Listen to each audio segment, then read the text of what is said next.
Everyone, welcome to careersinfo.in। स्वागत करती हूँ आपका करियर इन्फो में। इस वीडियो में हम डीवी पब्लिक स्कूल की जो रिक्रूटमेंट आई हुई है 2025 में, उसकी मैंने जो है लेटेस्ट इन्फॉर्मेशन नोटिफिकेशन जो आई हुई थी वो मैंने अपलोड कर दी है अपने चैनल पर। आप डीवी पब्लिक स्कूल की प्लेलिस्ट में जाकर देख सकते हैं। इसके अलावा बहुत सारे कैंडिडेट्स जो है एलिजिबिलिटी क्राइटेरिया को लेकर कन्फ्यूज़न है, तो उससे रिलेटेड मैंने एक सेपरेट वीडियो आप लोग के साथ शेयर कर रही हूँ, जिसमें मैं आपको teaching and non teaching staff के लिए किस तरीके से आपको फॉर्म डाउनलोड करना है और अप्लाई करना है, कैसे सबमिट करना है, एज लिमिटेशन क्या होगी, फ्रेशर कैंडिडेट्स हों या रेगुलर या फिर जो पहले से जॉब कर रहे हैं डीएवी स्कूल में, उनको किस तरीके से अप्लाई करना है नहीं करना है, वो सारी चीज़ें हम देखेंगे। जितने भी क्वेश्चन आंसर आपके हैं वो सारे इसमें कवर करने की कोशिश करूँगी, तो वीडियो को एंड तक ज़रूर देखिएगा। चैनल को यदि आपने अभी तक सब्सक्राइब नहीं किया है तो सब्सक्राइब ज़रूर कर लीजिए, लाइक करना बिल्कुल मत भूलिए। तो चलिए देखते हैं वीडियो को डिटेल में। तो सबसे पहले आप जो है किस तरीके से फॉर्म डाउनलोड करेंगे इसे आप जान लीजिए। आप जिस भी डिस्ट्रिक्ट के हैं, इस बार क्या है कि district wise vacancies, state wise vacancies zone wise आ रही हैं। ठीक है, जैसे कि अभी चंडीगढ़ में जोन वाइज आई हुई है, उत्तर प्रदेश में जोन बी की आ गई है, और भी बहुत सारी आ गई है जो मैंने अपने टेलीग्राम पर शेयर कर दी है। आप उसे जाकर जरूर देखिए। टेलीग्राम चैनल का लिंक मेरे वीडियो के नीचे डिस्क्रिप्शन में आपको मिल जाएगा। वहाँ पर आपको पूरी वैकेंसीज डीएवी पब्लिक स्कूल की अलग अलग जो आ रही है वो सारी मैंने शेयर कर दी है। तो आपको वेबसाइट पे जाना है। आप पहले डीएवी स्कूल और साथ में जो आपका आसपास का जो स्कूल है उसकी वेबसाइट का सर्च करेंगे, एड्रेस डिस्ट्रिक्ट का नाम लिखेंगे, तो अगर स्कूल होगा तो वो आपको वेबसाइट ओपन होकर के आ जाएगी। एंड देन उस पर आप जो है रिक्रूटमेंट के सेक्शन में जाएंगे तो वहाँ पर आपको फॉर्म डाउनलोड करने के लिए, एंड अगर वैकेंसीज आई होंगी, अगर नोटिफिकेशन आया होगा तो आपको नोटिफिकेशन देखने को मिलेगा। उसमें सारा कुछ गाइड किया हुआ है, आप उसे पढ़कर आप फॉर्म डाउनलोड कर सकते हैं। डाउनलोड करके फिल करेंगे एंड आपको जो है स्कूल में ही जाकर सबमिट करना है। 300 रुपीज़ आपके चार्जेस लगेंगे अप्लाई करने के। सारी चीज़ें डिटेल में देखते हैं अभी हम चल के ऑफिशियल नोटिफिकेशन के थ्रू। तो ये वो नोटिफिकेशन है जिसमें अभी लेटेस्ट अपडेट हुई है। Graduation post graduation with 50% marks से होना चाहिए आपका, एंड कंप्यूटर की नॉलेज होनी चाहिए। 1 candidate can apply for 1 post only at 1 centre only.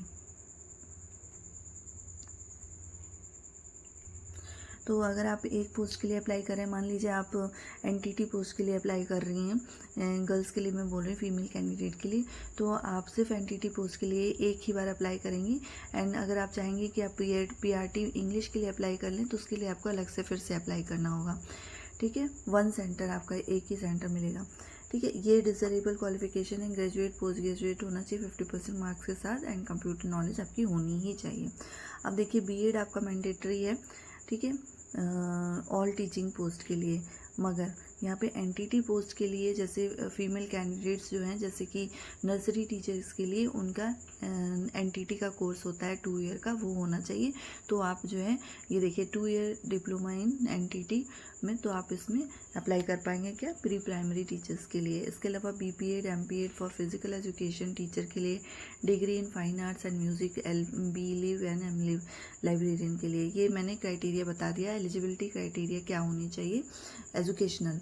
ठीक है, आप देखिए सीटेड और एस्टेट आपका क्वालिफाई होना चाहिए। PGT candidates having minimum 3 to 5 year का एक्सपीरियंस होना चाहिए।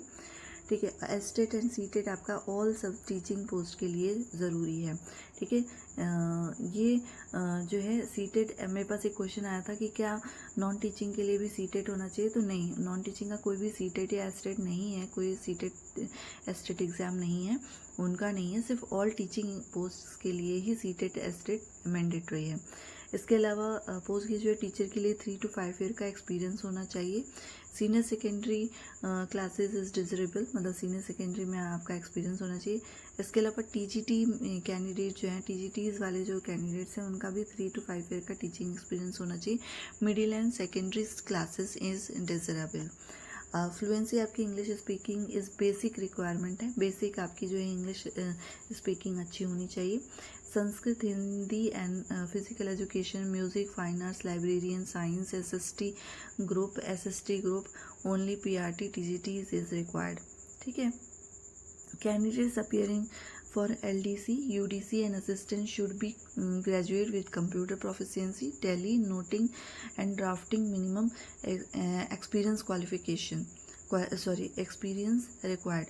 तो इनका जो है आपको जो LDC, UDC and assistant post के लिए अप्लाई करेंगे उनका ग्रेजुएशन के साथ कंप्यूटर में प्रोफिशिएंसी होनी चाहिए, टैली आना चाहिए, नोटिंग आना चाहिए, ड्राफ्टिंग आना चाहिए, मिनिमम एक्सपीरियंस उनको होना चाहिए, इसमें 8 साल का एक्सपीरियंस होना चाहिए UDC में। LDC वाले पोस्ट के लिए और असिस्टेंट पोस्ट के लिए 10 ईयर्स का एक्सपीरियंस इन्होंने लिखा है।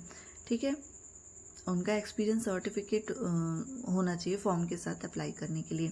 अब एज लिमिटेशन भी देख लीजिए। एज जो है मैक्सिमम एज 35 एज है।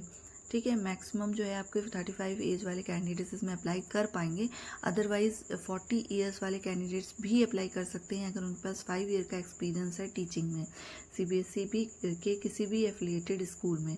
ठीक है, age criteria for the candidates working in DAV public school will be as per the norms of DAV CMC।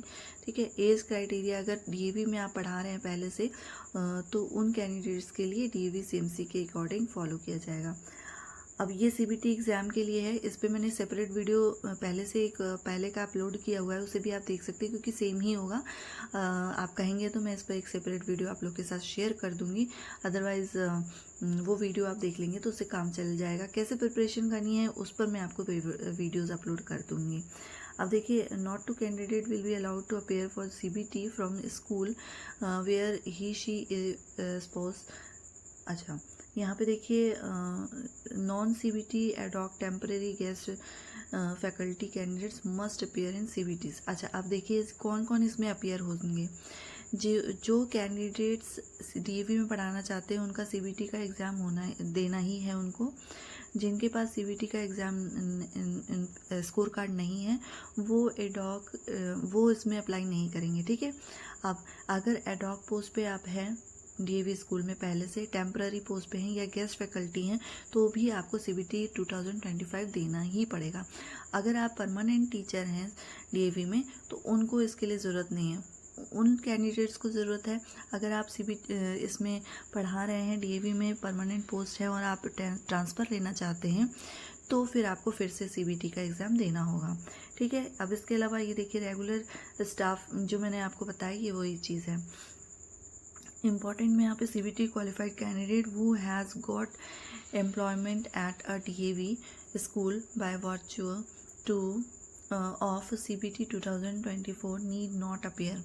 ठीक है, जिन्होंने 2024 में दे दिया है उनको 2005 का देने की ज़रूरत नहीं है CBT का एग्ज़ाम, जो उसमें एम्प्लॉय रह चुके हैं ऑलरेडी DAV में। इसके अलावा अप्लाई करना है आपको जोनल लेवल पे। ये देखिए, final selection will be made on the basis of demo and panel interview होगा आपका स्कूल एंड जोनल लेवल पे। इसके अलावा duplicate application will not be accepted for CBT 2025. Each candidate must apply for one post only. अच्छा, इन्होंने clear लिखा है कि कोई भी एक जो कैंडिडेट है वो सिर्फ एक ही पोस्ट के लिए अप्लाई करेंगे, वन सेंटर के लिए। ठीक है, date sheet will be condensed and multiple exam will fall on a particular day slot. Hence, candidates must apply for the post they are eligible for the confident about. ठीक है, तो ये पूरी information मैंने आपको बताई। ठीक है, आपको क्या करना है, नोटिफिकेशन भी एक बार मैं आपको दिखा देती हूँ, हालांकि मैंने कम्युनिटी में पोस्ट कर दिया। आप जब DAV की साइट पे जाएंगे ना तो इस तरीके से आपको नोटिफिकेशन देखने को मिलेगा। तो यहाँ पर आप देखिए 17 तारीख से जो है ये लिंक एक्टिव हो गई है अप्लाई करने की। जोनल वाइज आपको वैकेंसीज आएंगे, आपको जो है अपना फॉर्म जोन वाइज डाउनलोड करना है, वहाँ के स्कूल में जाकर सबमिट करना होगा। यहाँ पे देखिए school website link mention in the advertisement. तो आपके जो घर के आसपास जो DAV है जिसमें आप अप्लाई करना चाहते हैं उसकी ऑफिशियल वेबसाइट पे जाकर आपको एग्जामिनेशन फॉर्म डाउनलोड करना है और फिर अप्लाई करके स्कूल में जाकर सबमिट करना है। ठीक है, तो ये इन्फॉर्मेशन मैंने पूरी दी DAV स्कूल की। इसके अलावा कोई भी क्वेरीज रह जाती है नीचे कमेंट बॉक्स में आप ज़रूर पूछ सकते हैं, पूछिए। और इसके अलावा इसका सिलेक्शन प्रोसेस क्या है उस पर भी मैं डिटेल वीडियो आप लोग के साथ शेयर करूंगी जल्दी ही। तो चैनल को सब्सक्राइब कर लीजिए। वीडियो अगर अच्छी लगी हो तो इसे लाइक करिए, शेयर करिए अपने फ्रेंड्स के साथ। वीडियो को एंड तक देखने के लिए थैंक यू सो मच।